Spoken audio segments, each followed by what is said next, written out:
பாசம்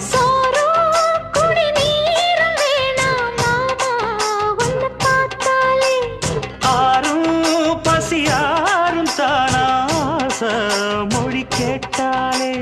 ஒன்ன பிரிஞ்சிருக்க தன்னன் தனிச்சிருக்க அம்மம்மாடி அப்பப்பாடி என் மனசு ஒத்துக்காது செந்தூர பாண்டிக்கோரு சோடி கிளி கூட